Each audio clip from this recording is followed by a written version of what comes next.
My name is Leslie Thompson, and I believed I'd mastered the art of being indispensable to my firm, my friends, and especially to my family. At 36, I'd climbed every ladder in sight, a corner office in a gleaming high-rise, a Mercedes in the driveway, a meticulously maintained suburban home with pristine gardens. I'd always thought that by giving everything I had, my time, my energy, my money, I was cementing my worth. It never occurred to me that I was digging a pit for myself until last Saturday evening, when my mother handed me a crisp manila folder containing the final proof that I'd been nothing more than an ATM to the ones I loved most. I still smile when I recall her precise, practiced tone. Everything will now pass to Mark and his children. Leslie, you won't receive a single cent. Her words floated in the living room's soft light, our childhood home furnished with heirloom china and memories of holidays past. My mother's gaze never wavered from mine as she closed the folder, sealing my fate and the last mortgage payment I'd made on their behalf. I looked down at my own hands, the ones that had typed check after check, and I saw nothing but chains. I suppose I don't need it, I said quietly, voice stiff as ceramic, so don't expect a single cent from me. And with that, I did what I should have done years ago. I walked away. I woke Monday to birdsong and the rich aroma of coffee drifting from my kitchen. The sun filtered through gauzy curtains, painting wide stripes across my granite countertops. I took my first sip, burned my tongue a little as always, and braced myself for the email with the subject line I'd been dreading: Leslie Thompson updated will documents. It sat at the top of my inbox, courtesy copied to Mark, my older brother, and his wife Sarah. I clicked it open and scanned the attachment: my parents' assets, house savings, retirement accounts, all reallocated. My name, once listed as a primary beneficiary, had been crossed out and replaced with Mark's 4 children, Tommy 13, Jake 11, Emma 9, and Lily 6. One line read almost parenthetically, Leslie is self-sufficient and does not require inheritance. My chest tightened. I'd never minded supporting family in a crisis college tuition for Mark, when he changed Major's dental bills, for Sarah's root canal legal fees, for my father's parking ticket appeals. But this was different. They'd waited until I paid off their mortgage, years of 6-figure checks drawn from my account, to strip me of any claim to the home I'd underwritten. They'd turned my generosity into a choreographed performance, and tonight was the grand finale. I poured myself another cup of coffee and walked to the window, watching a mail carrier deposit letters into a neighbor's box. One of those letters had belonged to me, the one announcing my disinheritance. Outside, life went on: cars, honking children chasing a soccer ball, the subtle bloom of late summer rose bushes along the sidewalks. Everything I'd earned, everything I'd given, had vanished from the terms of their gratitude. My phone buzzed. A text from Mark: Hope to see you tonight for the celebration. Love, your brother. The innocence of that message made me laugh, bitter but liberating. He'd already forgotten the content of the email the moment when he'd been elevated and I'd been erased. I paused before replying. I didn't want to sound angry or desperate, so I typed only, "Not tonight, I'll come by tomorrow." Then I hit send and blocked out the rest of the page, choosing to focus on what I could control. That afternoon, I called my attorney, David Morrison, and recounted the weekend's events over his hold music motif. He was patient. As I ranted David, I paid their mortgage. I paid for Sarah's orthodontics. I paid for Mark's basement reno. Shouldn't that count for something? He sighed, the sound of a man steering his client away from cliffs. Leslie, in the eyes of the law, those checks were voluntary gifts. They've accepted them.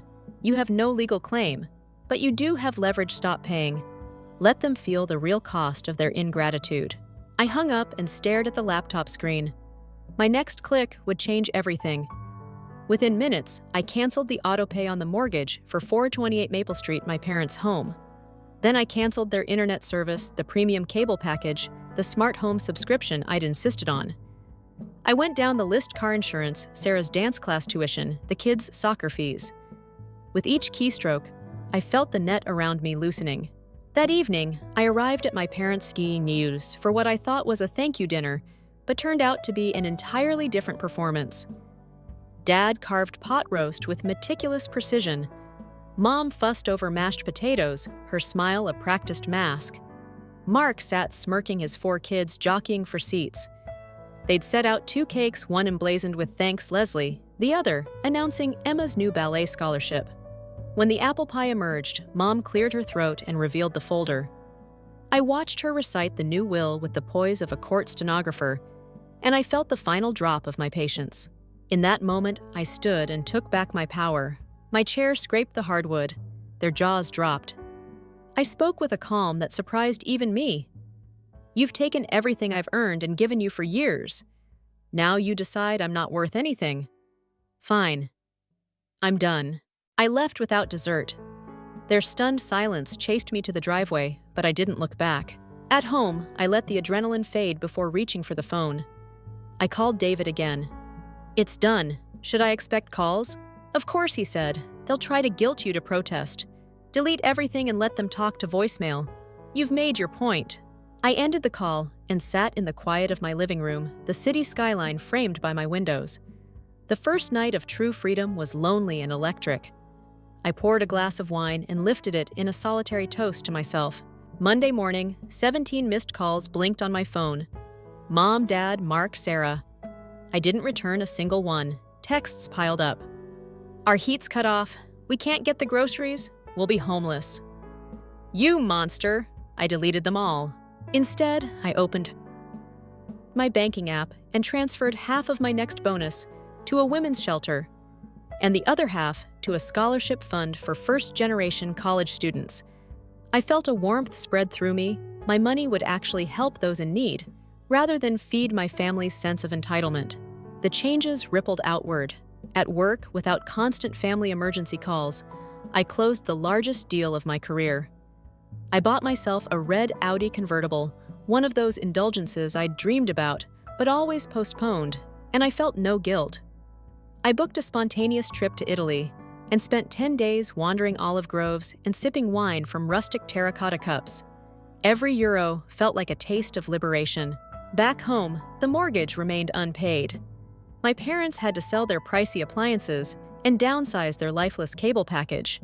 Mark's jalopy sputtered its last near their driveway, forcing Sarah to pick up a part-time job tutoring. They scrambled, and I felt no pity, only relief at sidestepping the unending drain on my life. One evening, I drove to the old oak tree in Maplewood Park, the same one I'd sat beneath as a teenager journaling my dreams. I pressed my oak leaf talisman, a tiny charm my grandmother gave me, between my palms and whispered, "I am no one's ATM. I am Leslie, daughter, sister, woman, professional, worthy of love and respect without price. My roots are strong, my branches are free." A breeze rustled the leaves above, carrying away years of obligation. Today, I no longer subsidize a life I didn't choose. Instead, I mentor young professionals, fund scholarships, and invest in causes that empower women, rather than entangle my heart in familial debts.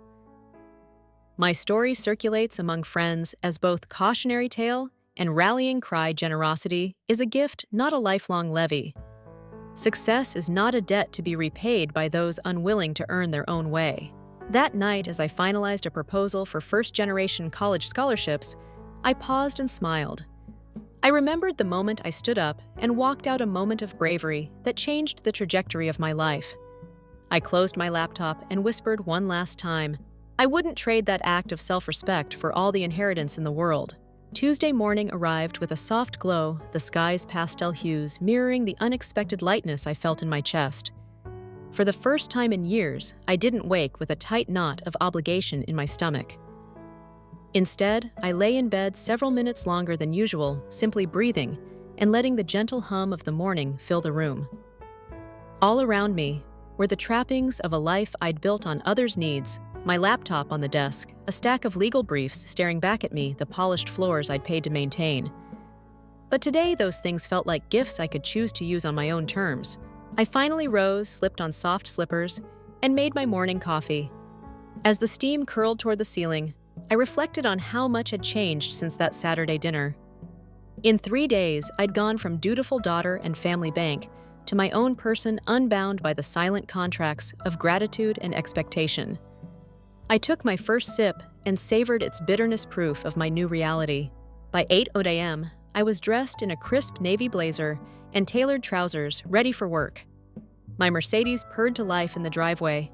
But instead of heading for the high-rise trading firm, where I'd long felt indispensable, I detoured to the nearby women's shelter where I'd pledged half my next bonus. I parked on the street and carried 2 large gift cards inside, one for groceries, one for clothing. In the shelter's bright common room, a line of women waited outside the door, weary faces upturned in hope. The social worker greeted me warmly, eyebrows lifting in surprise when I handed her the gift cards. "Leslie, this will feed so many families," she said, tears welling at the corners of her eyes. I smiled, the absurdity of the moment hitting me. I, who'd once funded apartments I didn't even use, was now giving to strangers who truly needed it. The weight of my newfound freedom felt like flight. Back in my car, I reviewed my day's calendar. At 9:30, I had a client call with the Tokyo office. I sipped the tail end of my coffee and dialed in. The call was brisk and professional: market updates, trade strategies, risk management advice. My counterpart complimented my insights, promising to forward my analysis to the Japan desk. I closed my laptop and noticed the subtle shift. I was still the same high-caliber professional, but now the hours spent on family bailouts would be redirected towards sharpening my expertise and expanding my network. At 11:00 a.m., I dropped by my bank to authorize the scholarship fund transfers I'd set up for first-generation students. The teller recognized me and said, "Is everything all right?" I nodded and said, "Better than ever. I'm paying it forward." She smiled with genuine warmth, and I realized how rare it was to receive gratitude for positive, selfless acts, rather than financial transactions that always came due. Lunchtime found me at a small bistro downtown, where I met my friend Clara. She'd been my roommate in New York and knew every detail of my family saga. Over kale salad and sparkling water, we laughed over old memories and plotted my next professional move. "You should speak at that Women in Finance symposium next month," she said, eyes shining. I considered it. Public speaking had always intimidated me. The fear of exposure and criticism was real. But I'd walked away from my family's expectations. Why not step onto a bigger stage for my own? Clara reached across the table and squeezed my hand. "Look at you standing up, stepping out. You belong in those spotlight rooms." I smiled at her confidence. It felt like the first time I'd allowed myself to imagine a larger future. The afternoon was a blur of conference calls and report revisions. By 3:30 p.m., I was drafting an internal memo recommending our firm explore socially responsible investment opportunities, an initiative I'd championed for years, but never had the bandwidth to pursue. Today, with my family drama finally decoupled from my professional life, I had the headspace and the authority to push for what I believed in. I hit send and leaned back, watching the cursor spin. The memo's subject line read, "Proposal establishing an ESG-driven fund to support women and minorities." Less than an hour later, my managing director replied, "Excellent idea. Let's set up a strategy session next week." My heart swelled with pride. It wasn't about charity or another burden. It was about aligning my work with my values. At 5:30 p.m., I had a lunch date turned afternoon juice at the new wellness cafe with my colleague and friend Mark. We chatted about the morning's shelter donation, the scholarship transfers, and the memo I'd just sent. He raised his glass of cold-pressed green juice. "To you finally living on your own terms." I clinked glasses with him. "To setting boundaries that actually protect and empower." He nodded. "I've known few people who define success by personal wealth alone. You remind me that real success is freedom. Freedom to give, freedom to choose how to live." His words struck me. In pleasing my family, I'd lost sight of the pleasure of helping others on my own terms. By 6:00 p.m., I was home again. My phone buzzed with another familiar text thread. My parents had called a family meeting for Saturday. The note read, "We realize now we were ungrateful. Please come Saturday at noon. We'd like to talk." I opened the group chat with Mark and Sarah I received. "I'll hear you out." I didn't add blame or bitterness. This was my boundary, not a surrender. I took a deep breath and tossed the phone aside. Instead of letting the pending family drama fester, I decided to channel my evening into creativity. I rolled out my yoga mat and spent 40 minutes in stretches and poses, releasing tension and cultivating calm. The final Shavasana left me feeling serene and centered, proof that caring for myself first amplified my capacity to face any challenge. Dinner was simple grilled salmon with lemon dill sauce and asparagus. I cooked by candlelight, savoring the flavors and the quiet. As I ate, I opened my journal. I reread the oak leaf talisman's inscription from my grandmother. Find strength in your roots and let your branches reach without fear. I wrote, today I anchored myself in freedom. I redirected resources from my family's entitlement to genuine need. I pursued professional dreams that align with my values. I set boundaries with compassion, not spite. Each act of self-respect has unlocked a new capacity for generosity and impact. I closed the journal and placed the oak leaf talisman on my nightstand. Evening arrived with soft rain tapping against my windows.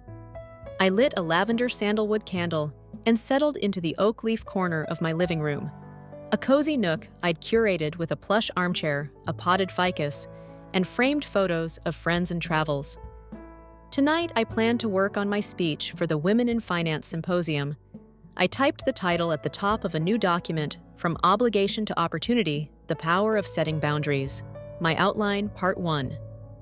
My story of familial overcommitment. Part 2. Legal and emotional tools for boundary setting. Part 3. The professional and social benefits that follow. Part 4. A call to action. As I drafted bullet points, the words flowed easily, each idea imbued with the clarity I'd fought so hard to attain. By 10 p.m., I reviewed the draft and felt a swell of satisfaction. The speech wasn't just rhetoric. It was my lived truth, one that could inspire countless others who felt trapped by silent obligations. I saved the file and sent a quick draft to Clara for feedback. Before bed, I sat quietly in the dark, the candle's flame flickering in the reflection of the window. I whispered my final pledge for the day. May I continue to steward my freedom with humility. May every boundary I set fortify others in setting theirs. And may my roots deep in self-respect bear the branches of collective empowerment. As I slipped under the covers, I felt the oak's steady presence beside me, a lasting symbol of a life reclaimed.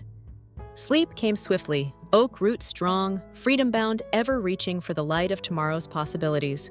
Wednesday arrived with a quiet hum of anticipation, the kind that crept up on you before you realized something significant was about to happen. The calendar on my phone blinked 2 unread messages, one from my parents confirming Saturday's family meeting at noon, and another from the Women in Finance organizers reminding me that my keynote draft was due by midnight. I sat in bed for a moment, tracing the familiar oak leaf talisman on my nightstand. It had become my lodestar, a reminder that I had roots deep enough to withstand any storm. By 7:00 a.m., I was downstairs in my kitchen, the bright Georgia sunlight filtering through the windows as I made my turmeric ginger tea. The ritual soothed my nerves. I poured the steaming blend into my favorite mug, the one with the tiny crack I'd repaired myself, because it was imperfect, like all meaningful things. I opened my journal and wrote today's intention in flowing ink. Viewers. Today I navigate the liminal space between personal reconciliation and professional advancement. I will speak my truth, stand my ground, and plant seeds that grow beyond me. I sipped the tea as the noise of the city filtered in distant car horns, a dog barking the hum of life moving forward. At 8:00 a.m., I logged into a Zoom meeting for the Strategic Committee planning our next rural clinic series. Alicia and the Catoosa librarian and Raboon principal sat in their sunlit rooms, nodding as I laid out the lessons from Tuesday's volunteer training at the county courthouse.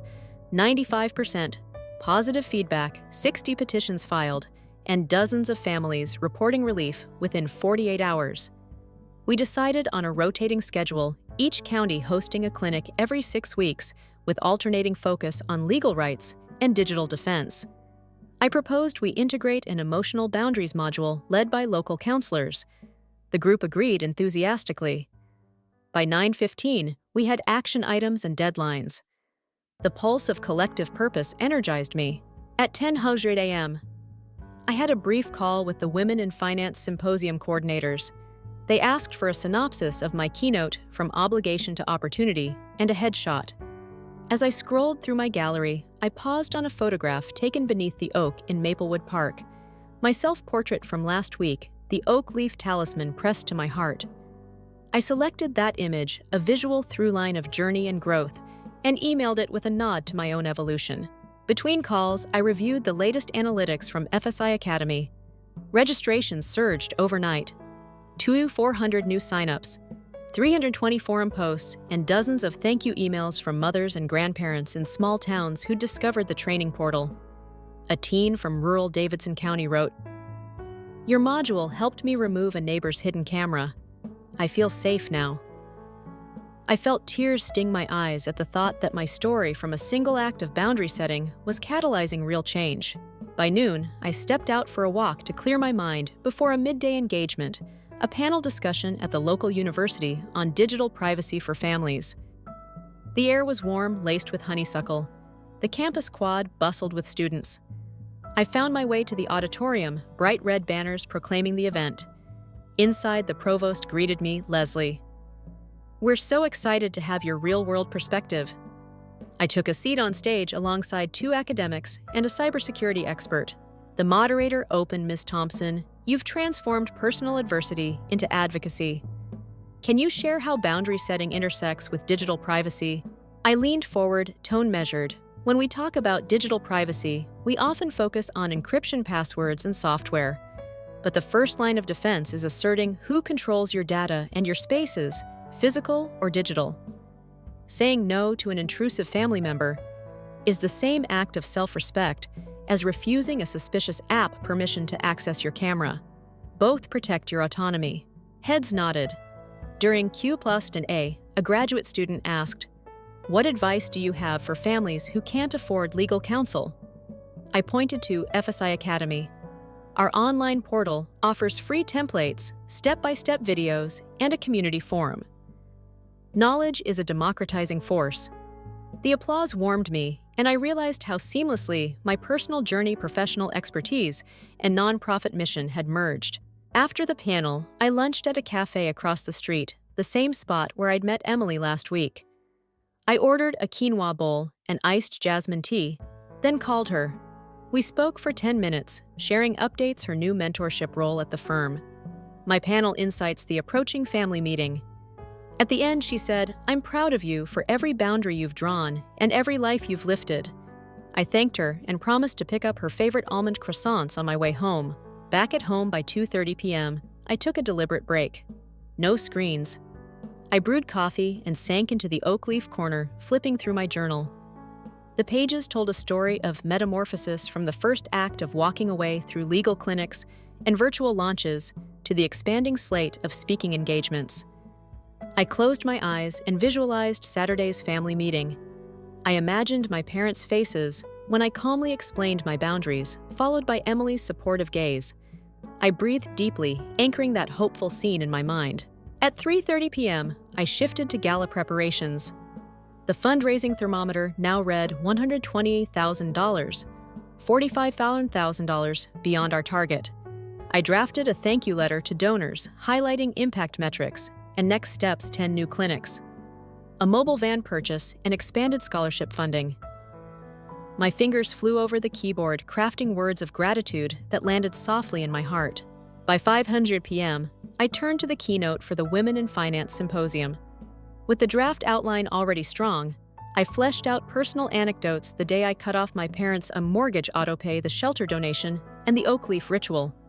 I polished closing lines.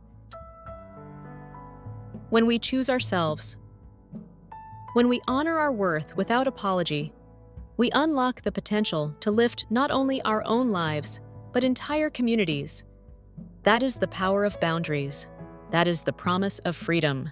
I read it aloud, 3 times, each iteration richer. Dinner was a simple affair: grilled chicken with roasted vegetables. As I cooked, I reviewed family meeting logistics. I decided on 3 guiding principles: compassion, clarity, and compassion again. I would speak with honesty, listen with openness, and enforce my boundaries with gentle firmness. I prepared a copy of a boundary map worksheet diagrams where each of us would chart our personal values, responsibilities, and support networks. Handing that to my parents would shift the conversation from blame to collaboration. At 7:30 p.m., I hosted a final FSI board check-in via Zoom. Board members logged in from far-flung corners: Aisha Brooks in Atlanta, Judge Hamilton in Franklin, Senator Nguyen in Savannah. I presented impact highlights: 3, 200 portal users, 150 petitions, facilitated 50 rural clinics scheduled. I outlined the family meeting as a personal case study in boundary dynamics, offering to anonymize it for future training modules. The board cheered. The CEO of a sponsoring foundation offered to fund development of a family reconciliation workshop, birthing a new module that fused legal tools with interpersonal communication strategies. Our collective vision soared. By 9:00 p.m., exhaustion melded with exhilaration. My apartment was dim, scented lightly, with lavender sandalwood. I lit a single candle, sat in the oak leaf corner, and placed the family boundary map worksheet on the side table. I opened my journal and wrote, "Today, I spoke truth on multiple stages to committees, judges, students, and donors. I expanded FSI's reach and sharpened my own voice. Tomorrow, I will face my parents with both compassion and resolve. Tonight, I rest in the knowing that my roots, nurtured by self-respect, bear the weight of challenge, while my branches, fed by generosity, extend into the horizon of possibility." I closed the journal and pressed the talisman to my lips. As midnight approached, I wound down with a guided meditation, visualizing a circle of supporters around me, each holding an oak leaf. Their presence was a promise I was not alone. When I finally laid my head on the pillow, the last thing I saw was the oak leaf talisman glinting in the moonlight. I drifted into sleep, fortified by the knowledge that I would meet Saturday with courage, grace, and the power of unwavering boundaries, oak root strong, freedom-bound, ever reaching for the light. Thursday dawned with the kind of clarity that feels like a benediction, pale blue sky, a cool breeze slipping in through the cracked window, and the soft hum of city life waking up below. I woke at 6:00 a.m., heart beating steady, alive with purpose. Today would be both a continuation of the momentum I'd built and a reckoning with the roots I'd begun to prune. My parents' apology letter sat unread in my inbox. Emily's coffee tomorrow. Ping shimmered on my lock screen, and the county clerk's office had just confirmed our first mobile legal clinic in Dawsonville would roll out in 2 weeks. I had 3 commitments before dinner. A live webinar on family privacy rights at 9:00 a.m. The first training session for courthouse volunteers at 1:00 p.m., and a late afternoon visit to the shelter to meet the women I'd supported. Interwoven through it all was the quiet knowledge that Saturday's family meeting crept ever closer, and I would meet it with both compassion and boundary. I slipped quietly out of bed, careful not to disturb the oak leaf talisman, perched on my nightstand. It had become my sacred object, a reminder that strength comes from deep roots. In the bathroom's mirror, I studied my reflection, the same determined eyes staring back a few faint lines around the corners, showing the toll of late nights and long battles, but an unmistakable brightness, something I'd never seen there before. I splashed cold water on my face, then padded into the kitchen to brew my morning elixir turmeric ginger tea with a slice of fresh lemon. The spice's warmth spread through me as I lit a single lavender candle, whispering the intention I'd written the night before. I stand unwavering today, ready to empower, to teach, and to uphold my peace. 9:00 a.m. Live webinar, Protecting Your Family's Digital Sanctuary. At 8:30 a.m., I settled at my desk for the 9:30 a.m. webinar titled Protecting Your Family's Digital Sanctuary. Dozens of participants dialed in from living rooms and home offices. Parents worried about secret cameras, seniors fearing neighbor spy devices, teens seeking advice on locking down their phones. The chat window scrolled even before I began. Welcome, everyone. I'm Leslie Thompson, founder of the Family Safety Institute. Today, we'll cover legal tools, temporary injunctions, guardianship petitions, and hands-on methods like network sweeps to detect unauthorized devices in your home. I clicked to the first slide, Understanding the Law. I walked them through Georgia's anti-stalking statutes, how to file for emergency protective orders, and when to involve law enforcement. Then I shifted to Digital Defense, showing a live screen share of my own home network's device list. With a few keystrokes, I highlighted unknown MAC addresses, the digital fingerprints of devices I hadn't authorized. Participants gasped, then typed questions rapidly. What about smart speakers we can't remove? Can I scan from my phone? How do I preserve evidence legally? I guided them through each step, referencing downloadable checklists from Module 2 of FSI Academy. When the hour ended, I closed by saying, "Boundaries online are as vital as boundaries in person. You have the right to privacy in your own home. Use these tools, document your steps, and don't hesitate to seek legal counsel if you uncover malicious devices." The chat exploded with thanks and promises. "I'm running a sweep right now. You may have saved my marriage." I closed the session with a deep breath, my heart buoyed by the knowledge that my personal journey was now equipping strangers to protect their own sanctuaries. 11:08 a.m. Family emails and emotional prep. After the webinar, I dared to open my inbox. First, my mother's email. "My dearest Leslie, I've spent 3 nights rereading your letter. I see how I took your generosity as a given and never acknowledged your needs. I'm deeply sorry. I don't expect an immediate reconciliation, but I want to learn how to respect your boundaries. Love, Mom." My chest tightened at the tenderness in her words. I forwarded it to my private boundary reflections folder, then opened Dad's email. "Leslie, your strength inspires me. I was wrong to assume your success absolved me of gratitude. I hope we can rebuild trust. Your son-in-law from last week's clinic reached out to say you changed his life. I'm proud of you, Dad." I watched the cursor blink as I drafted a careful reply, gratitude, acceptance of apology, a request that we address specifics on Saturday with the boundary map. Then Emily's text. "Coffee at 10, I'll bring cinnamon rolls." I tapped. "See you then." The simple balm of sisterhood reminded me that reconciliation was possible when hearts were open. Noon, lunch and mindful break. I paused for lunch, leftover quinoa salad, and sliced avocado. Instead of checking another email, I stepped onto my balcony, journal in hand. The city hummed below, taxis zipping by, and a row of oak trees rustled in the breeze. I wrote, "I open to their apologies, but guard my peace with clarity. Saturday's boundary map will guide us from remorse to repair. I am both daughter and advocate, my heart wide, but my roots immovable." I closed the journal, feeling the candle's fragrance drift through the air. Refueled, I prepared for the afternoon's courthouse volunteer training. 1 p.m. Volunteer training at the courthouse. At 1:30, I stood in the Franklin County Courthouse lobby before 10 pro bono attorneys and 6 legal volunteers. Sunlight slanted through tall windows, illuminating my FSI banner. I greeted them. "Thank you for dedicating your time to serve families in crisis. Today, we'll drill down on the intake process, emergency petition drafting, and coordinating with digital defense volunteers for technical support." We practiced mock intakes. An actor posed as a grandmother worried about hidden cameras. Another as a single father whose ex installed GPS trackers. Volunteers rotated roles: interviewer, petitioner, adjudicator. I guided them in using our standardized forms, preserving evidence, and offering emotional support. Then Lisa and Marco joined to demonstrate live network scanning on a donated laptop.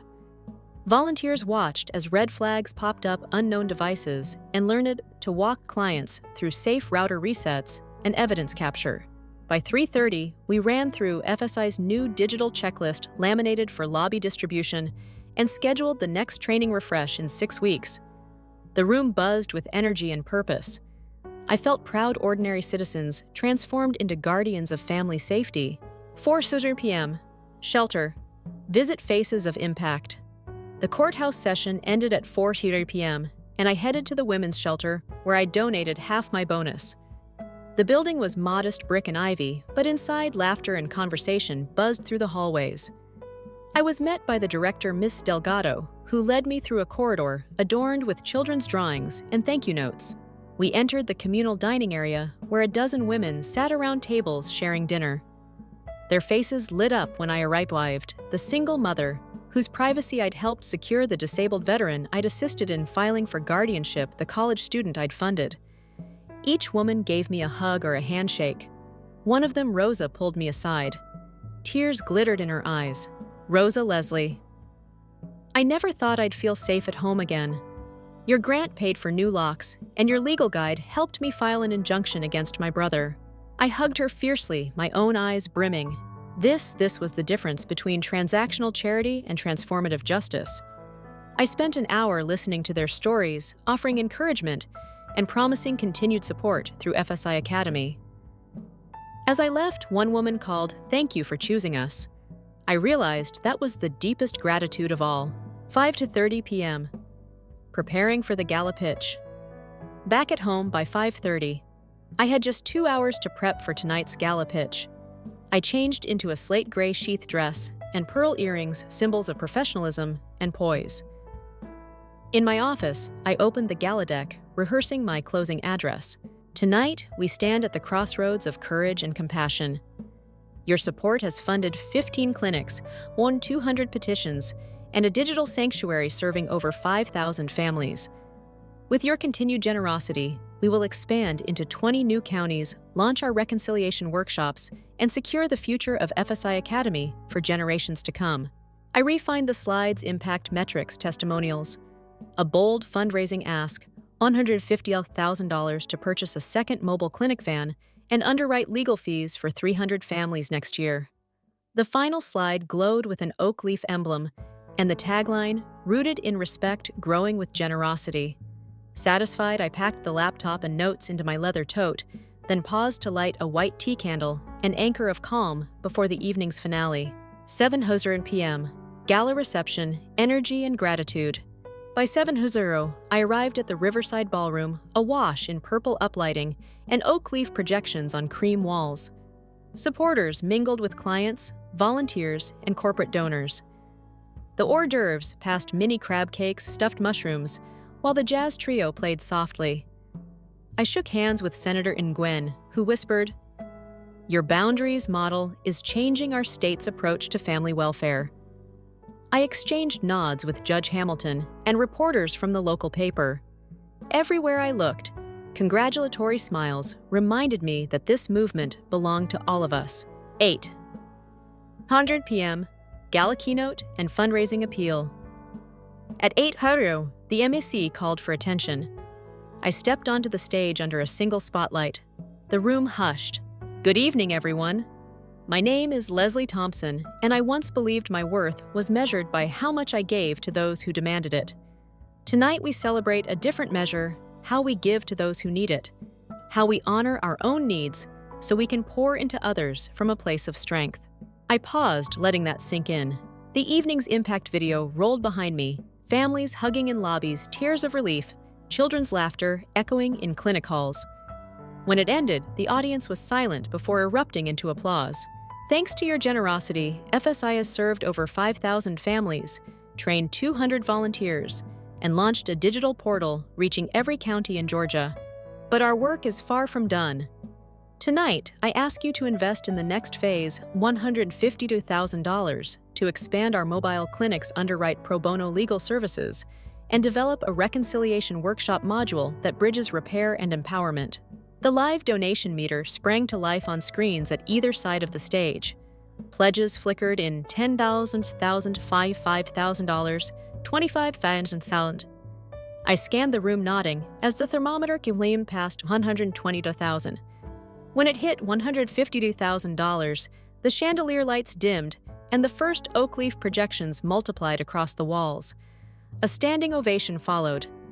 My eyes stung not from exhaustion, but gratitude. 9. Uzur PTA. Closing circle and photo. We gathered on stage beneath the oak leaf banner for a final group photo, volunteers, board members, donors, clients, all united in purpose. I raised my hand in triumph, seeing faces illuminated by uplighting smiles wide and hopeful. In that moment, the boundaries I'd set with family, the clinics launched, and the systems built converged into a tapestry of collective resilience. 9:30 p.m. Homecoming and reflection. I slipped off my heels at home and sank onto the sofa, the room awash in the soft glow of my remaining candles. The oak leaf talisman sat beside my phone, still vibrating with post-gala texts. "Incredible work, Leslie. You inspire me. Thank you for leading us." I retrieved my journal and wrote the final entry for Part 4. Today, I balanced compassion for my family with unwavering self-respect. I educated thousands on their right to privacy, trained volunteers to stand in the gap, and witnessed the power of generosity that flows from freedom. Boundaries are not barriers, they are bridges. As FSI stands rooted in respect, we will grow ever stronger and reach ever wider. I closed the journal, the oak leaf emblem shining on the cover like a promise. 10 p.m. Final pledge and sleep. Before bed, I lit a single lavender sandalwood candle and held the talisman tight. I whispered, "May tomorrow's sunrise find me grounded in purpose, open to reconciliation, and ready to empower more families." My roots run deep, and my branches are ever reaching for the light. Exhaustion washed over me like a warm blanket. As I drifted off, the oak leaf's steady presence and the day's symphony of impact lulled me into a sleep both serene and filled with anticipation, oak root strong, freedom-bound, ever-reaching for tomorrow's possibilities. Friday dawned cool and clear, the kind of autumn morning that feels like a promised crisp air, the tang of wood smoke and leaves turning from jade to flame. I woke at 6 a.m.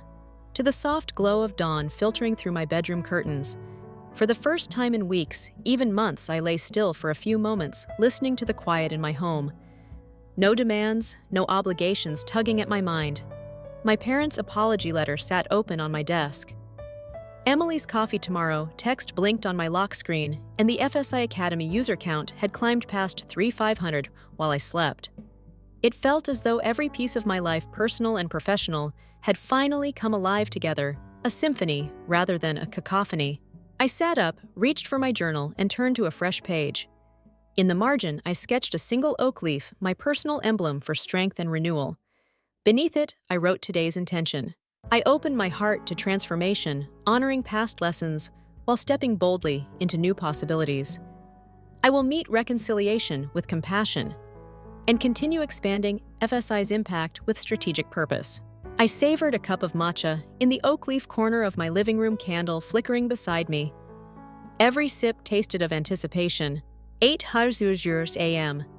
Family meeting prep at 8:30 a.m. I gathered the materials I'd crafted for Saturday's family meeting. The centerpiece was the boundary map, a large trifold poster divided into 3 columns: values and needs, personal priorities, privacy, respect, financial independence, obligations and expectations, past family demands and my corresponding responses, new agreements, clear boundaries, shared responsibilities, and mutual support roles. I'd printed worksheets for each participant, Mom, Dad, Mark, Sarah, and Emily, so they could fill in their own columns.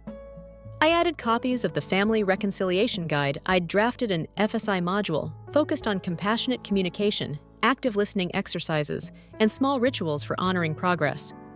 Finally, I folded my gratitude letter to each family member, short notes acknowledging their willingness to meet me halfway. I placed these on the desk alongside my oak leaf talisman and a small bouquet of sunflowers, bright, resilient, and unafraid of turning toward the light. 9:30 a.m. Quick strategy huddle. At 9:45, I held a brief Zoom with my FSI co-chairs, Marissa and Anna, to update them on my personal schedule. I shared that I'd be stepping away from work from noon to 2:00 p.m. for the family meeting, but would be back online promptly to finalize next week's Catoosa clinic logistics. We reviewed the rural expansion dashboard, noting that volunteer signups had surged by 18% after Thursday's courthouse training video went live. We set a goal to onboard 50 new volunteers by the end of the month and arranged a follow-up call for Monday to plot our next training session. With their support, my FSI family was ready to step in while I handled personal matters. 11:30 a.m. Final personal reflection. By 11:30 a.m., I returned to my oak leaf corner for one last journal entry before the family meeting. I wrote, "I carry no illusions that today will be perfect. Reconciliation is messy, full of old hurts and fresh uncertainties. But I enter with a spirit of generosity and firm boundaries. I offer my family the chance to rebuild trust on equitable terms. No debts. No hidden expectations, only mutual respect and open communication." I closed my journal, took a cleansing breath, and set the boundary map poster into my car's passenger seat. My heart thrummed with both trepidation and hope. Noon. The family meeting, setting the stage at 12 p.m. I arrived at my parents' living room, the same space where they'd announced my disinheritance. The air held the faint scent of pot roast from breakfast. My mother sat on the floral couch, hands folded in her lap, eyes bright with unshed tears.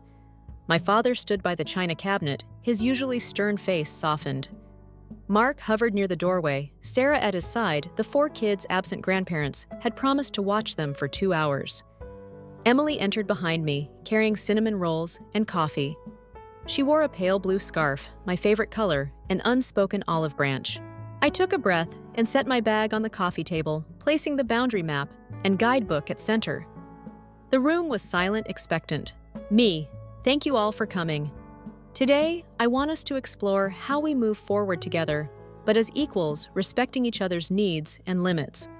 I've laid out a boundary map. We'll each fill in our values, acknowledge past expectations, and then define new agreements. This isn't about blame, it's about building a healthier family dynamic. 12:15 p.m. Mapping our values and needs. I handed out worksheets and pens. We began with column 1 values and needs. I silently wrote financial independence, emotional safety, respect for privacy. Then I asked Mom to share hers. She hesitated, but wrote family unity tradition, feeling appreciated.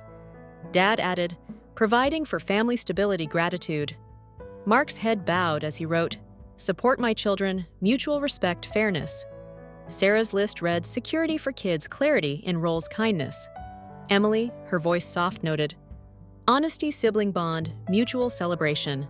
As each read aloud, we acknowledged common ground, gratitude, and unity, and differences, like my need for independence versus Mom's tradition-centered approach.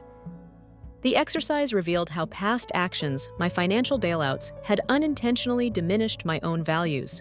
12:45 p.m. Acknowledging obligations and expectations. Next column 2, obligations and expectations. I described my experience. Expected to subsidize the house utilities, kids' activities indefinitely without acknowledgement of my own needs. Mom's worksheet read, expected daughter to contribute financially. Assumed I would accept without complaint. Dad wrote, expected Leslie to replicate our lifestyle. Never invited discussion of limits. Mark logged expected older sister to support brotherly household. Unclear agreements on repayment. Sarah noted expected Leslie to manage my kids' extra expenses. Assumed budgetary freedom. Emily wrote expected to live in Leslie's shadow. No room for my individual achievements. The mood shifted as we recognized the cumulative weight these expectations had placed on me and the unexamined assumptions my parents and brother had lived under. It hurt to hear, but it also validated my years of frustration. 1:15 p.m. Defining new agreements. We moved to column 3, new agreements. I spoke first. Me going forward. I will no longer fund your mortgage or household expenses. I will contribute to family events on my terms, like potlucks, where I bring a dish. I expect financial independence and respect for my privacy. I wrote those down and invited each to add their commitments. Mom proposed, Mom, I will stop expecting financial help and find alternate funding. I commit to thanking you for your own achievements and consulting you before making financial assumptions. Dad added, Dad, I will seek your advice on significant decisions, but will not assume your approval or resources. I will acknowledge your contributions verbally and in writing. Mark's voice caught as he said, Mark, I will budget responsibly and not rely on your support. I commit to paying back past loans on a schedule we agree on. Sarah looked relieved. Sarah, I will seek second opinions before asking you to cover any expenses. I will express gratitude and find ways to contribute in other ways, like volunteering to help you instead of expecting money. Emily smiled. Emily, I will celebrate your success without comparison and support your autonomy. I commit to being your sister, not a proxy of Mom's expectations. We read each commitment aloud and initialed our worksheets. The air felt lighter, charged with the possibility of true partnership. 1:45 p.m. Ritual of acknowledgement. To seal our new agreements, I invited everyone to tie a small ribbon around a shared oak leaf branch. I'd brought a living symbol of our family's roots and growth. Each of us picked a colored ribbon, gold for gratitude, blue for respect, green for growth, silver for forgiveness, and purple for unity. We took turns tying our ribbons and stating one promise. Mom, gold. I will speak my gratitude every day. Dad, blue. I will respect Leslie's boundaries without question. Mark Green, I will grow into responsible adulthood. Sarah Silver, I will forgive past misunderstandings. Emily Purple, I will honor our sisterhood first. When it was my turn, I tied a red ribbon for courage. I will continue to lead with compassion and assertiveness. Together we lifted the branch, a tableau of colored vows, and placed it in a glass vase on the mantel. 2:00 p.m. Conversation and healing. As the formalities wound down, we sat in a loose circle on the living room couches. The kids returned Mom's offer to pick them up early and bounded in curious about the ribbons. We invited them to choose their favorite color and helped them tie tiny ribbons on a smaller branch in their playroom, a way to include the next generation in our new culture of respect. Emily poured coffee and offered cinnamon rolls. I watched my parents savor one tear in Mom's eyes. Dad's stoic posture softened by a proud nod. Mark and Sarah exchanged a look of relief. We spoke softly about how the boundary map had opened our eyes to unintended harm and how the new agreements would require vigilance and forgiveness. We laughed a little awkwardly at first, then more freely as the tension melted. It was far from perfect, but it was real. 2:30 p.m. Departure and reflection. I hugged each family member, feeling a genuine connection I hadn't in years. Emily slipped her arm around me and whispered, "Thank you for trusting us to grow." I exhaled relief pooling in my chest. Back in my car, I placed the worksheets in my handbag along with the excerpt of my journal.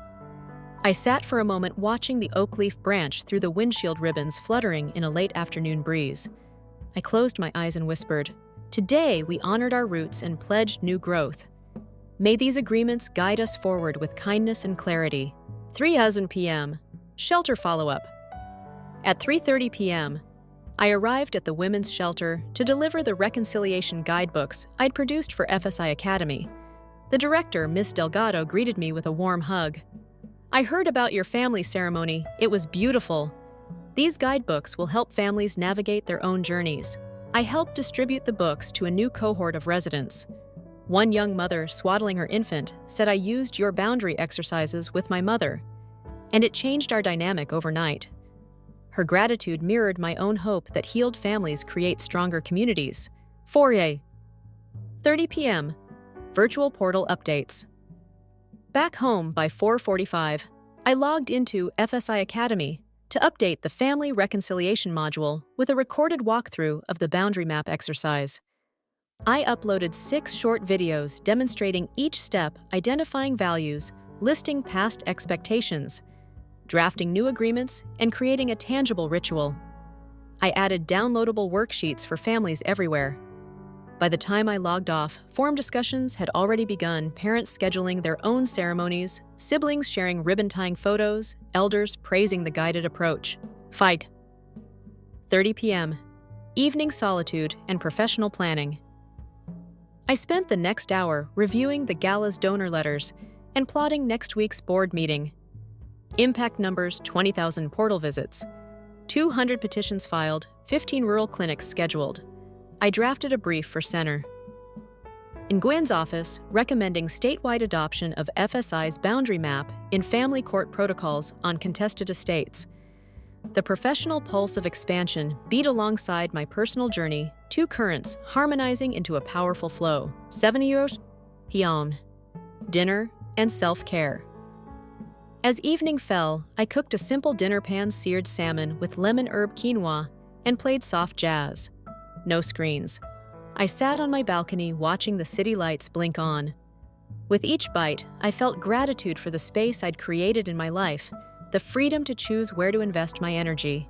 After dinner, I changed into yoga clothes and practiced gentle stretches, releasing any residual tension from the day's emotional crescendo. I ended with a short meditation, envisioning the oak leaf branches' ribbons fluttering in the wind, symbols of collective commitment and personal courage. 8:30 p.m. Final journal entry. I returned to my journal for the final reflection of Part 5. By candlelight, I wrote, "Today we turned boundaries into bonds with my family, I mapped our values and obligations, then forged new agreements sealed by ritual. At the shelter, reconciliation guidebooks found new hands and online families began their own journeys. FSI's mission has grown from my personal boundary to a systemic catalyst for healing. As I prepare for next week's board meeting and Senrit Nguyen's legislative initiative, I stand rooted in self-respect yet ever-reaching toward collective flourishing. I pressed the oak leaf talisman onto the page, my seal of transformation. 9:00 p.m., closing ritual and rest. Before bed, I lit a lavender sandalwood candle and held the talisman one last time. I whispered, "May our family's story inspire others to map their own boundaries and find reconciliation. May FSI's work expand to every community yearning for safety and respect." My roots run deep, my branches reach wide, and my heart remains open. As sleep gathered me into its embrace, the oak leaf emblem glowed softly in my mind, a promise that boundaries and bonds, when woven together, create a tapestry of freedom and belonging. Saturday dawned in a hush of golden light, as though the world itself was holding its breath for what was to come. I woke at 5:30 a.m., heart steady but anticipatory, the boundary map and oak leaf talisman still resting on my nightstand. Today would weave together every thread of my journey, personal reconciliation, nonprofit impact, and professional purpose. First, I would host the Family Safety Institute's mobile clinic kickoff in Catoosa County at 9:00 a.m. Then I'd deliver my keynote at the Women in Finance Symposium at 1:00 p.m. And finally, I'd close the loop with a celebratory family choice brunch at 6:00 p.m. with my parents Mark, Sarah, and Emily, this time on equal footing. Everything hinged on showing up fully rooted in my truth and open to the next chapter of growth. I sat in bed for a moment sipping turmeric ginger tea and etched my final intention. Today, I embody boundary and bridge, honoring personal freedom while extending compassion. I will uplift families, inspire leaders, and celebrate new beginnings. I dressed purposefully in a slate gray sheath dress for the clinic professional, but approachable, then slipped a pearl necklace around my neck. Each detail felt like armor, an invitation all at once. Yesterday 7:30 a.m., mobile clinic kickoff in Catoosa County. By 8:45 I pulled into the parking lot of the Catoosa County Public Library, where volunteers were already unpacking FSI banners, folding chairs, tables, laden with intake forms and laptops preloaded with network scan software. A gentle rain began to fall, tapping on the hoods of cars, but it didn't dampen our spirits. It felt cleansing, a baptism of new purpose. I greeted Alicia, our Dawsonville coordinator, and the county librarian, Mr. Hatcher, both beaming. "Me! Good morning, how's the setup?" "Alicia. Everyone's here, 5 attorneys, 3 tech volunteers, and half the lobby is reserved for us. We even have a children's corner. Mr. Hatcher local PTA donated the books. They're excited." I smiled, heart full. We did a quick mic check, and at precisely 9:00 a.m., I stepped to the small podium under the library's awning, raindrops glinting like diamonds around me. Me into the mic. "Welcome, Catoosa families. I'm Leslie Thompson of the Family Safety Institute. Today, we bring legal and technical tools right to your doorstep. No more driving hours for consultations or hunting down confusing forms. Let's keep your homes safe and your rights intact." A ripple of applause rose, a powerful affirmation that boundary and service could coexist. Over the next 3 hours, volunteers guided dozens of families. Mrs. Reynolds, a grandmother, learned to run a network scan and found a concealed nanny cam, her relief palpable as she signed the petition for a no-stalking order. A single dad, Mr. Patel, filed a temporary guardianship petition because his ex-spouse had withheld visitation.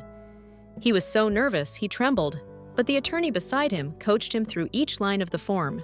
Teenagers from the PTA's volunteer list passed out privacy stickers for laptops and phones, explaining how a single block on a router could cut off unauthorized devices. I circulated, offering encouragement. "You're doing great. That petition looks perfect." Each interaction was a reminder my own boundary setting had broadened into collective empowerment. 12:30 p.m. Debrief and gratitude. By 12:30, the rain had stopped and volunteers gathered for a debrief under a shared tent. Intake forms tallied 28 legal consultations, 18 digital sweeps, 14 petitions filed on site. Participants lingered, reluctant to leave the safety net we'd woven. I raised a paper cup of coffee, me to every volunteer who showed up, And to every family who trusted us today, this is why we do it. Boundaries bring protection. Service brings healing. Their clinking cups echoed like a victory bell. 1:00 p.m. Keynote at Women in Finance Symposium. I arrived at the convention center, damp grass still on my shoes, and stepped backstage. My heart thumped as the MC called my name. Please welcome Leslie Thompson, founder of the Family Safety Institute, for her keynote, From Obligation to Opportunity Leadership Through Boundaries. The ballroom brimmed with 750 women in power suits and vibrant scarves. I walked to the podium, steadied by the boundary map, scanned into my presentation. Me, voice clear. Good afternoon, I'm Leslie Thompson. A few months ago, I discovered that my greatest liability had been my unexamined obligation to fund my family at the expense of my own freedom. I stood up, set boundaries, and in so doing, discovered my greatest opportunity to create a movement that empowers families across our state. I unveiled a slide showing my personal boundary map beside FSI's statewide clinic map, two charts that conveyed the synergy of self-care and service. I spoke of legal tools, tech tactics, and emotional frameworks that every leader could apply, whether in business, community, or home. I shared the story of the oak leaf ribbon ritual, bringing the audience to tears and nods of recognition. By honoring our own values, we model the courage we ask of others. By teaching families to respect their own boundaries, we build a culture of respect that ripples outward into schools, workplaces, and boardrooms.